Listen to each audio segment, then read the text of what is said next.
Welcome to the Driven Agenda podcast, where raw journeys drive ambition and reveal the fuel behind people's success.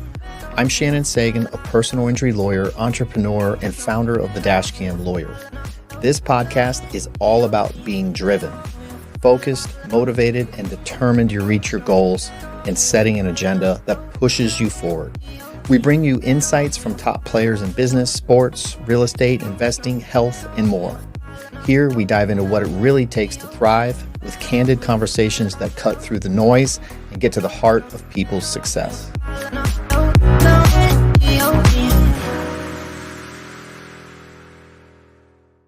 We are live at the Driven Agenda podcast studio. Got a good friend of mine, Josh Harris. Ladies, I know you're wondering who's this handsome Viking-looking guy. I don't know if Harris is a Viking Scottish name, though. Scottish? Okay. Yeah. But we'll right off the bat, we'll just get right to it. He is single. So I think you're single, are you? I am. All right, cool. But Josh has an interesting business. One that's what I wanted to ask you about, my experience with one of these companies in the past. But he's got an interesting business. He's a business owner, so that's what we want to talk about is what he does, him and his partner, how he started it. And it's growing very fast because he and I are in a networking group together, and I've seen how he's already acquired a few more trucks and employees. So I just want to get that out there to everybody so you have other ideas of how to, run a business, start a business, or if you're looking to do a water business, but not here, right?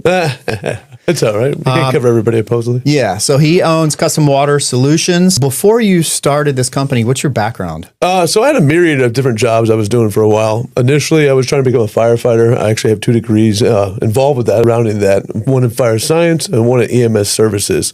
I tried for a while to get hired. Unfortunately, it didn't work out. Then I was a property manager for a while, a state caretaker, and that was for a billionaire. So I was able to learn quite a bit about money and get a little bit more about financial knowledge just by being in that environment. Kind of helps out. And then I got into the water industry, and the rest is history. We started up our own business. How does that come about, though? I mean, So my business partner, he started working in the water industry, and I was like, it's a fascinating industry, especially once you start getting deeper into it. There's quite a few things it's used in, and a lot of purposes it's used more than just on homes, and there are things that we don't even realize. And then also the overall importance, and again, me working with the hedge fund manager, if you started following the money back at that time, people started moving into water, like Michael Burry and things like that, the guy that did The Big Short, started buying up water, while Warren Buffett started buying land rights with the water below it and things like that. So water's becoming more and more important. So you have a partner, he suggests an idea of getting into water? So the way it started was he started working with another company, then him and another gentleman left, started their company, and then I jumped on with them once they started building that up. Unfortunately, then the owner of that company kind of lost his way with things, and we got fed up with it. We were running the business for a while. And we just decided, we started building an exit strategy so we could just do our own thing. So we would no longer to follow what he did. We also didn't like all the practices that he was doing. Right. There was a few things that were questionable at best. And so we developed an exit strategy. Then one morning he came in saying some stuff, and Mike was like, "Today's the day, bud." And we left. We took one client with us. And fortunately, she was a property manager of about 30 rental homes. So it was a good starting point for us to have. Oh, wow. Yeah. Talk about great timing, huh? Correct. That's exactly what you need. If you're leaving with one customer and then right off the bat, you've got multiple customers. That's great. Yeah, it gave us a good starting point. And then we had a non-compete. So we waited for that non-compete to lapse. There was only 3 months left on it.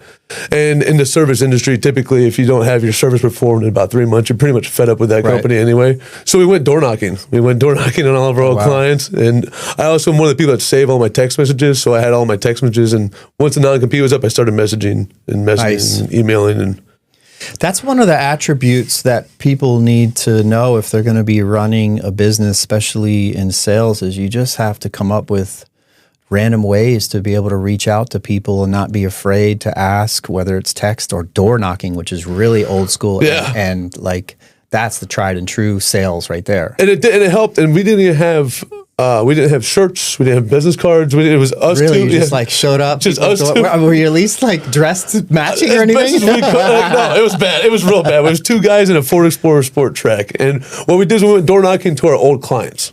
Okay. The ones that we knew that because we basically were running the business for the previous 6-7 months. We were the company. So they thought you were the company anyway, probably? Well, no, to some degree, they just had noticed a precipitous drop off in service as soon as we left. So we were like, hey, we left, we started our own thing. We were like, oh, well, we were wondering what happened because all of a sudden we quit getting service, so on and so forth. So we actually had a really high success rate on knocking on those clients first, door knocking, which helped tremendously get that going as well. And then over time, we've just slowly been building. And I was fortunate to get in the networking group pretty quickly on as well. It's funny because ever since I met you and we've gotten to know each other, I'd never really paid attention to the home water companies, and now I feel like I see what's that called, recency bias, or it's like the red car theory, right? That's what it is. Josh is a very smart guy. Don't let him fool you. He might sometimes act like he's not, but he's very smart. He says words that I don't understand. And I feel like when we talked once, you got really high grades when you were younger. I was. I did pretty well in school. I was in ESE, but I was on the gifted side of things. And I was fortunate my family was big into education. My brother has a doctorate in mathematics. My sister has a master's in social work. So education's always been a thing for us. It's always come easily, fortunately. And you said you always are learning, whether it's in your business or not. You just want to learn. Correct. I love knowledge, and especially being in the water industry. It's a field of science, so anything science-based, I fall in love with. A lot of history and science-based things.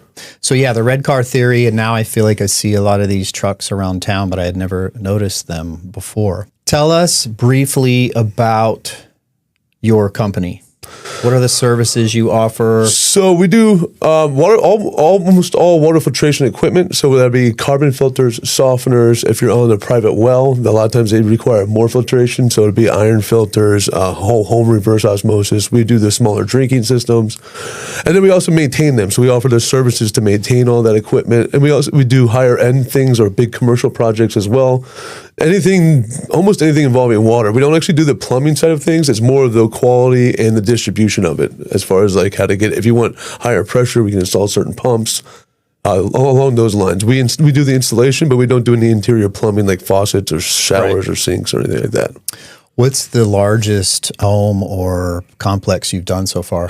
So the largest project, there's two of them. There's one in hard to quantify on which one was larger. So we'll just go the one in Honduras. So I went to Honduras a couple of years ago for water filtration. We built, it was in collaboration with another company, and we built a large system for a hemodialysis clinic that serves 120 patients a day. So they need over 17,000 gallons of water, of pure water daily. So we built this giant system that was a huge reverse osmosis, basically like a water treatment plant inside of a building.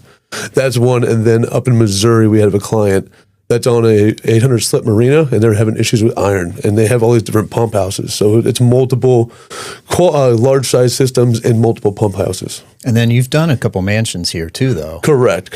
We have one on Single Island. We have one in, we have a big project that we're doing in Parkland here soon. They're in the middle of building it now, but this is actually be one of our largest ones to date also. Wow, that's awesome. So no job is obviously too big for them, and I don't think any job's too small. You do, if someone just wants the custom filter right out of their sink. Correct, the drinking system for underneath the kitchen sink, yeah. So let's talk about why would somebody want your system, whether it's a whole home or the sink filtration system. Well, and specifically for where we're at, where we live in South Florida, let's just stay with that for right now in that regard. Palm Beach County actually makes up some of the worst water in the nation as far as groundwater. A lot of that has to do with our soil makeup as well as the way our aquifers work. It's not like a static body of water that we have below us. It's a moving body of water, and it starts in the northwest part of the state and travels down. So anything that happens above us affects us because it comes downstream.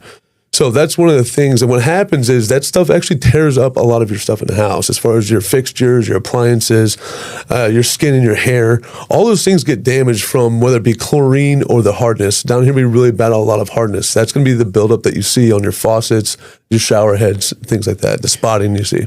So he did a system in my house less than a year ago. Yeah. And when he finally converted his system, it had to blow out my pipes, and oh my God, the shit that came out of my pipes was so foul, it was so disgusting. And then what happens too, there's also that over the next couple of weeks, it may happen too. Actually, mine was so bad that you had a clog for a few hours that you were freaking out about. Oh, dude, that was crazy. Yeah, we had to hook up a hose on the back end. It was interesting. We got it done though. We got it done. No, there's no issues. We got it done, but that's I was like, Mike's oh shit, you shit, got to figure it out. So yeah, I mean, the proof is once he turns that system on and you have to run your faucets, the garbage that comes out it is so gross. You really get a sense to see the stuff that's coming out. And I've also said to him too, I can't taste the difference in water. I'm not picky as far as taste. I'll drink whatever, but on my shower glass, the spots are gone. And before, it's always after a few days of showering, it's just spot. And my shower filter too is not getting all that crud where you have to change your shower head. The head. Yeah, it doesn't get clogged anymore. You actually have your pressure stays better for longer. You won't have all that buildup. And that's also part of the gross stuff you see too. When you take the heads off and you see the screens inside of there and whatnot, they're full of all kinds of debris. So talk about the benefits of water health-wise, physically, food-wise, all that. Cooking. So one of the things that we always promote, some of these systems can be costly, it's outside most people or some people's budgets.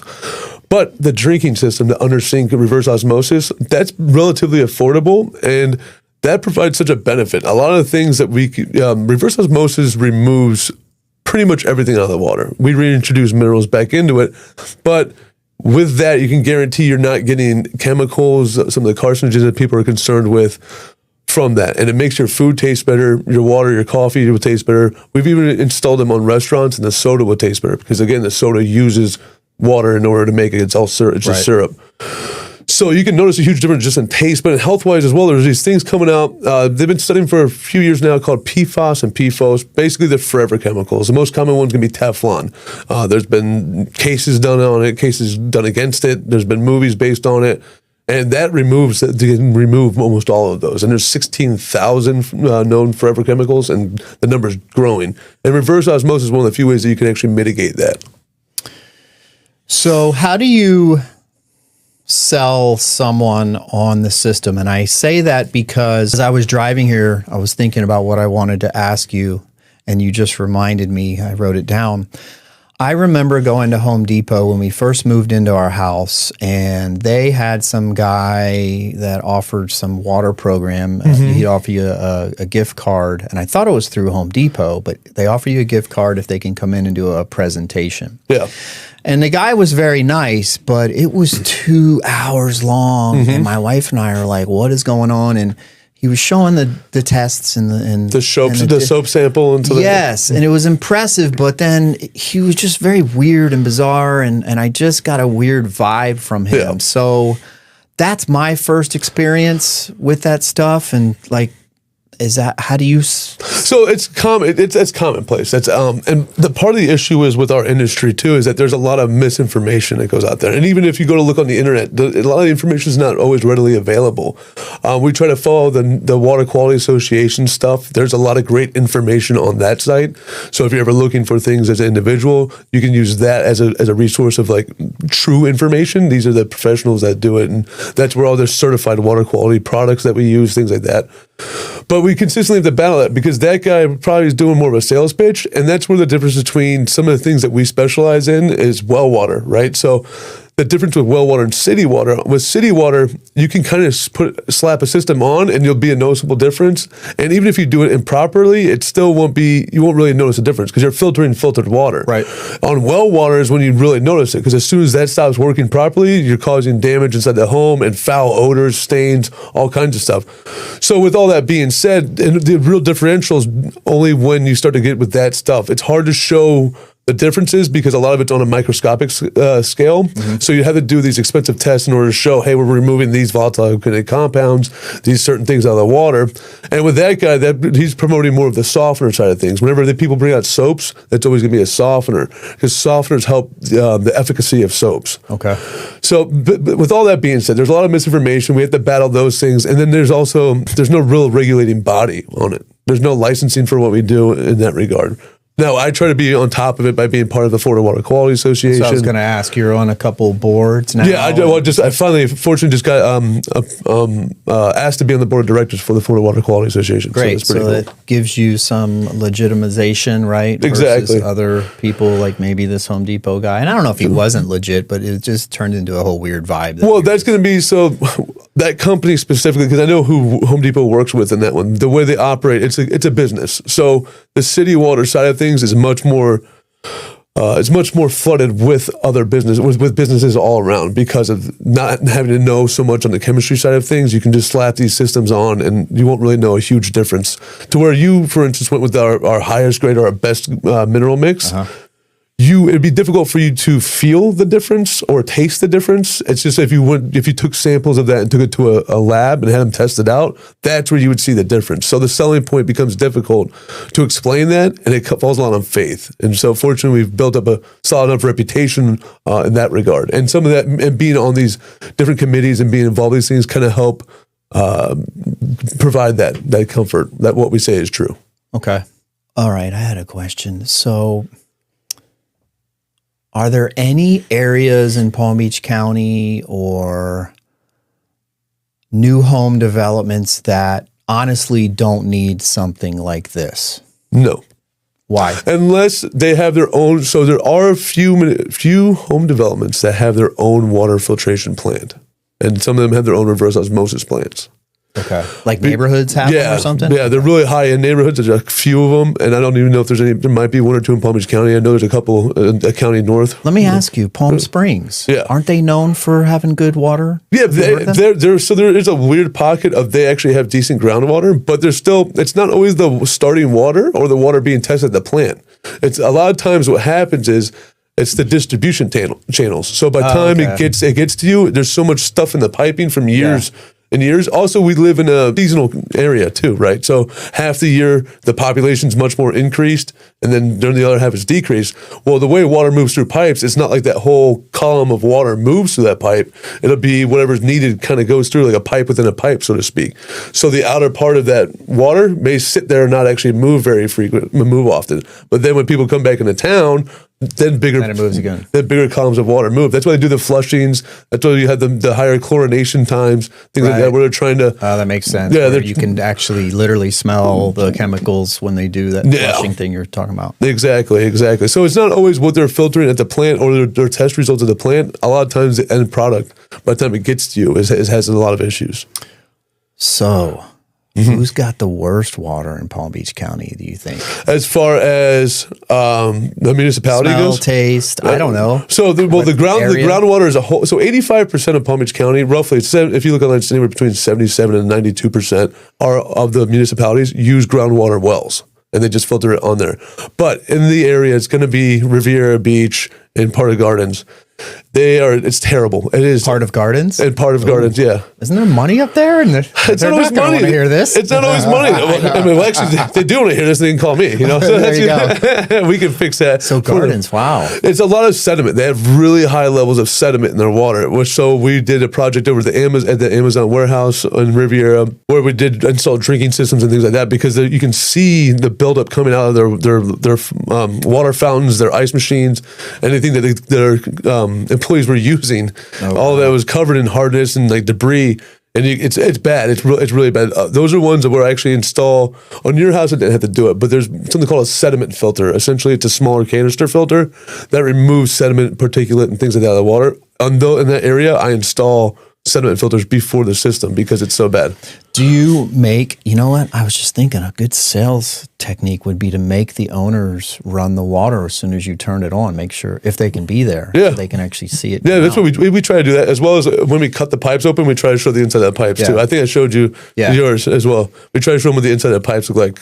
Because it's kind of, you don't really see it. And the only way you would see is, that's where, what I want people to do is look, when they get home, look at their shower heads and look at their faucets. And you can see all of that stuff that's built up on there. Or, for instance, with coffee makers, right? If you don't have one, you have to use descalers on your coffee makers and clean up products on your coffee makers. You've probably never had to clean your coffee makers since. That's funny you say the descaler has never gone on in mine.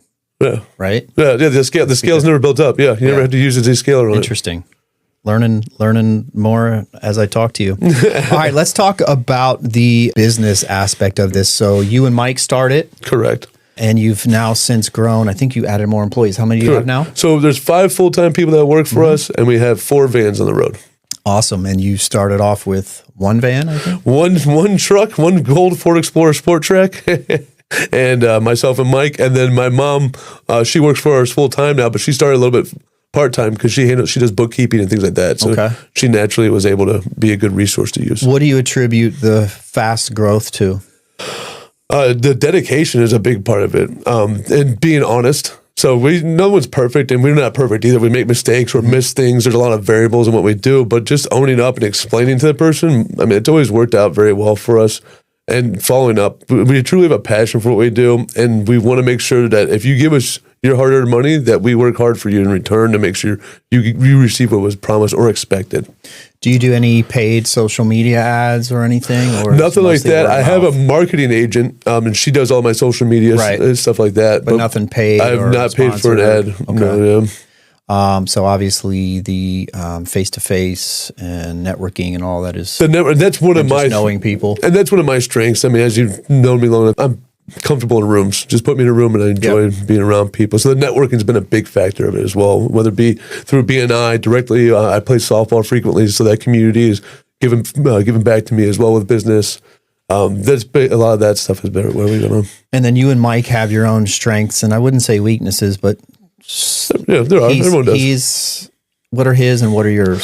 So where we both, I'm better with the numbers as far as like doing the chemistry, remembering all the numbers, doing the sales side of things. I also handle that. You said he's an introvert, right? He's not a talker. Yeah, he's not a huge talker until you get him going. Once you get him going, then he's a cartoon character. He really is.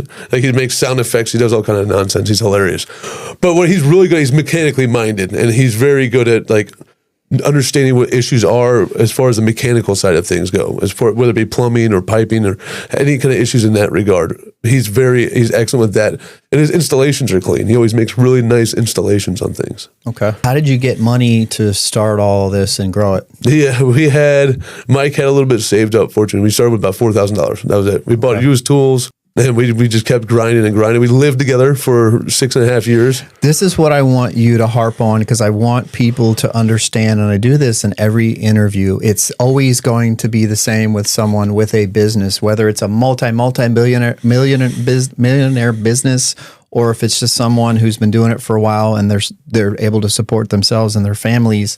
It's always that common theme. What are some of the struggles and things that you've had to endure, and what are some things that you would maybe 1 or 2 things you would change knowing what you know now?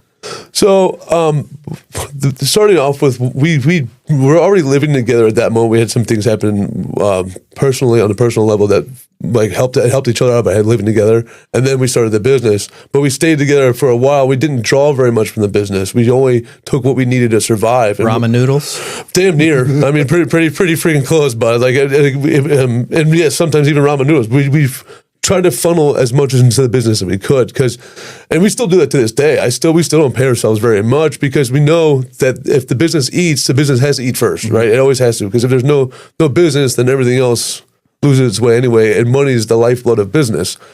We were fortunate to get, when COVID hit, we were fortunate to get one of the SBA loans they were offering out, so that helped out tremendously. But at that point, we were already, by the time we got that, we were about 2.5 years in already. And we only had one van at that point. We had the other truck had all kinds of issues, no AC, leaking, terrible. And then we finally got a van in 2020. We were fortunate that lady that was a property manager had a spare truck to let us use for a little while too. So she helped us out tremendously in that regard. But we just put it back into the business. It's so important. And as far as what would we do differently, honestly, I really wouldn't. We've had a pretty slow. You recently have seen our big boom growth, but the first few years was just nice, steady growth to build the foundation properly. That's really what we did. And then we started pushing hard with the marketing and pushing that stuff out there. So we already had a good, solid reputation developed before we started doing ads and starting really push our SEO stuff. I shouldn't say ads because we haven't done ads, but So is it fair to say you were putting in long hours? Yeah, and it still do. 7 days a week?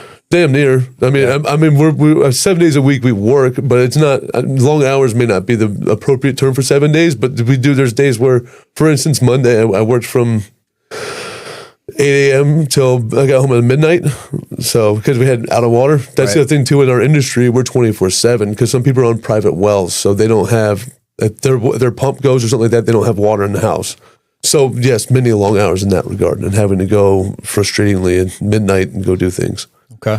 But it's worth it. It is. Yeah. So you got to be at someone's beck and call sometimes. Correct. What's the 5-year growth plan? Where do you see yourself over the next few years? I'd like to continue the growth that we're on. I have some financial numbers I'd like to hit just because it's cool. We're getting close to hitting some really cool financial numbers as far as businesses go. Over the next 5 years, I'd like to we recently got a shop. That was a fun thing too. We were working on a storage unit for a while. Then we worked out of someone's garage. Then we finally got a shop last year. And I'd like to own our own property eventually, own our own space, have our own warehouse, our own shop, our own office where we don't have to worry about other people so much.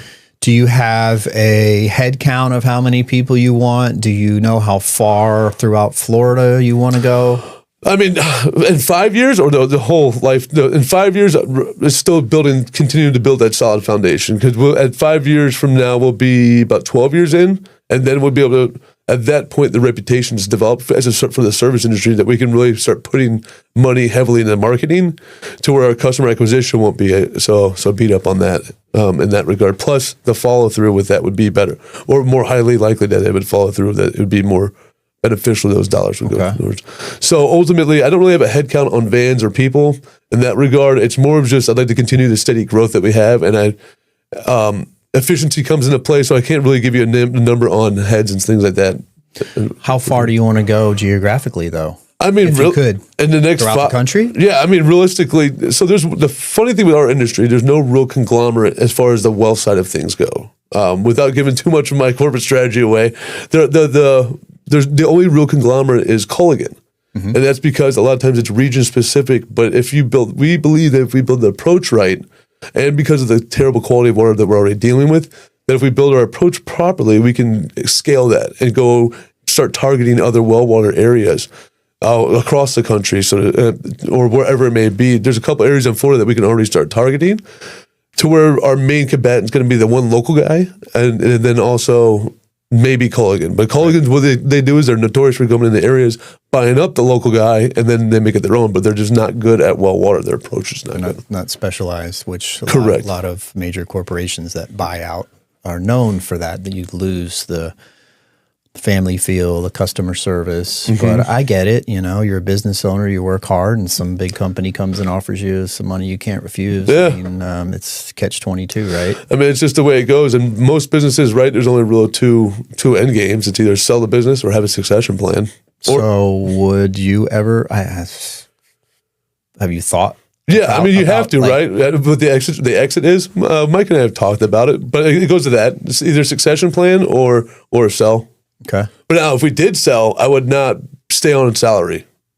If we sold, I'd be done. I don't. I didn't get in a business to work for somebody else. Yes, I agree. Even if I'm making more money, money's never been the driving. You would motivator. lose that passion. You wouldn't have the passion anymore. Anyway, Correct. Right? Yeah, because we're very control freaks in that regard on how we do things. But the proof is in the pudding when it comes to that. I remember you brought it up a little while ago. I remember when we had lunch together. You talked about a billionaire, I think, or someone that kind of mentors you that's pretty wealthy. And I say learn a lot from him. Yeah, I say he's going to be a billionaire. Right now he's doing pretty well for himself. He's 40 years old, but he started his first business when he was 16. And and he's built it from the ground up. There's no, he's done loans and all things like that, but that's another common misconception, I believe, too, is the borrowing of money. To whereas actually, if you do it properly, it's actually a great benefit, not a negative thing. Being in debt is not necessarily a bad thing if it's do it the right way. Yeah, exactly. And if you're utilizing those funds to make more money off of it.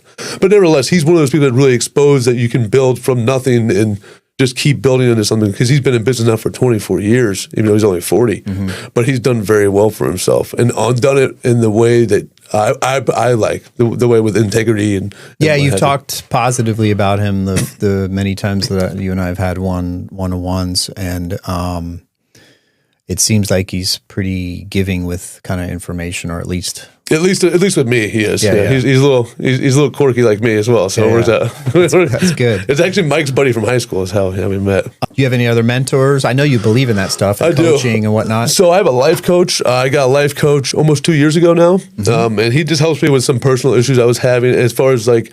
And also just hold myself accountable. I really started in forced journaling. That's what I call it, forced journaling. Once I started the journaling thing, man, it does help. Journaling, mindset, accountability. Yeah, I mean, I've talked about coaching and mentorship with a few other people in this podcast before, and how when I first got into it, I looked at it as a cost, and it took me a few years to realize it's actually an investment. And ever since I've had some type of coaching, it's significantly increased lots of aspects of my life, even if it is a business coach. Correct, and that's how mine is he's a life coach, but he's also impacted my business greatly because of those teachings and indoctrinations. Yeah. Don't look at it as a cost if you're considering something like, even if you don't have a business, somebody to just kind of hold you accountable. Not necessarily like a therapist, but a good coach. And a sounding board, right? So someone that they don't tell you what you want. All they do is help you change your mindset to achieve what you want, right? So you write out what you're trying to accomplish, and then they hold you accountable to that, what you're trying to achieve, whether it be in business or life. Right. How'd you find that person, by the way? I was waiting for a good story. Yeah, actually, we met in a gentleman's club. Okay. Oh, that's awesome. So how does this?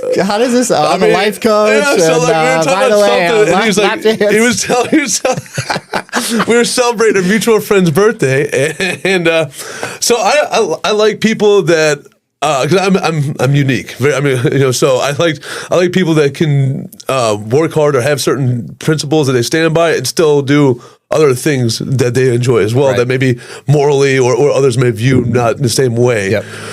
But to me, that doesn't matter. If you have principles and you stand by your principles, if I agree with your principles, then I like that style. Right. So nevertheless, we met at we were celebrating a mutual friend's birthday, and then we were talking about something. And he would, ask. I always start off like, "Oh, what do you do for a living? What do you do with this?" Blah blah blah. And one of the things he mentioned was, "Oh, I'm also a life coach." I was like, "Shit, dude, I'm actually looking for one." Like, I've been struggling. I've been having like a lot of personal issues. And he's a former Delta Force guy. So so he has that type of discipline as well as we met in a strip club. So it's like that's the perfect that's a perfect middle ground I need. Yeah, that's awesome. It's kind of like the financial advisor. My financial advisor has been to over 100 Grateful Dead shows, but he also is an excellent financial advisor. Yeah. So that's cool. You just never know who you're going to meet, where you're going to meet, and when you're going to meet them. But that's the amazing thing about life. And you put stuff out there in the universe, and it happens. Yeah, and that's what I was saying. It kind of goes back to the beginning with the put me in a room. Like networking's been my thing. I'm a hobnobber. I enjoy meeting new people, learning new people and things about them, and you just never know. Like some of the best stories in business or life or history have been just two people met up randomly, and then made something special happen out of it. What on the little free time you have? What do you do in your off time? I play a lot of softball.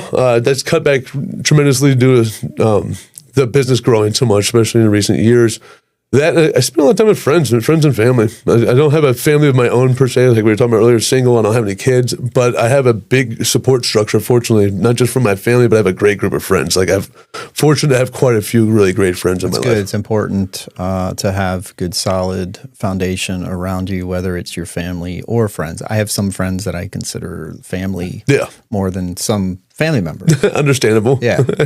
Man, we're ripping through this, which I love because I told you a lot of times these things go on for a while. But yeah, I mean we're still on a decent track too for time wise. You have installation, which is one charge, and then you have the recurring maintenance.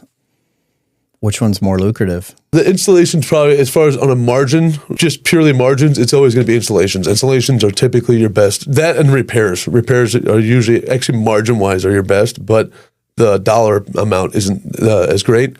But the service, what the recurring service does, it's a couple things, and it's really beneficial. Depending on what system you have, each one requires their own different maintenance schedule.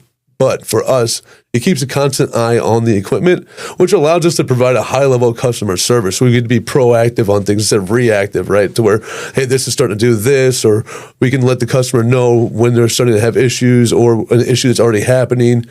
And then it gives that comfort of mind of for the client, right? To where you don't have to worry about your system ever. You know it's being checked every so often and when it has to be, and you'll be notified of any issues that may be present, as well as it removes variables on our side. So when we're trying to do diagnosing of issues, if we're the ones that maintain the system and they don't touch the system ever, then we know exactly, we have a reduce the amount of variables in that equation when you're trying to figure out the diagnosis. I don't know shit about mine, so I have no choice but to rely on you. Yeah, but some people try to go, but you could go online and fill your head with a lot of information and then start monkeying with it. Well, online says it should do this. Yeah. Like right now, I have to download, I'm going to have to download ChatGPT, Grok, and Claude so I can figure out what they're all saying so I know how to combat all the different... The Grok lawyers and doctors. Oh, man, it happens in water industry too, man. I think it happens in every industry. Yeah.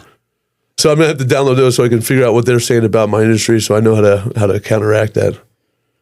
Because it happened to me recently with the client. That has me thinking. Yeah, you're in one of those fields where AI will have a small effect, good or bad, but you're always doing physical labor, which AI will never do. Correct, except for the recommendation of equipment. Right. That's the only thing where you should use this styling over for what they have. So you'll have to battle with that as to Correct. what you think's right. Yeah, but the good news is when you work with empirical data, it's hard to be defeated. True. That makes it simpler in that regard. What? Yeah, you're saying you are different, and it's funny, and I love it. What word? What's the main? What one word describes you? Unique. Unique. Yeah. Yeah, for sure. I definitely forged my own way. Nothing has been.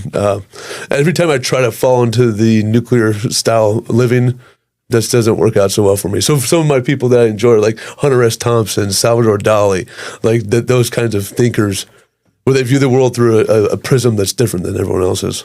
You listen to a lot of like podcasts and read I do books? more audiobooks is what I do. So yeah, Malcolm Gladwell tends to be one of my favorite authors.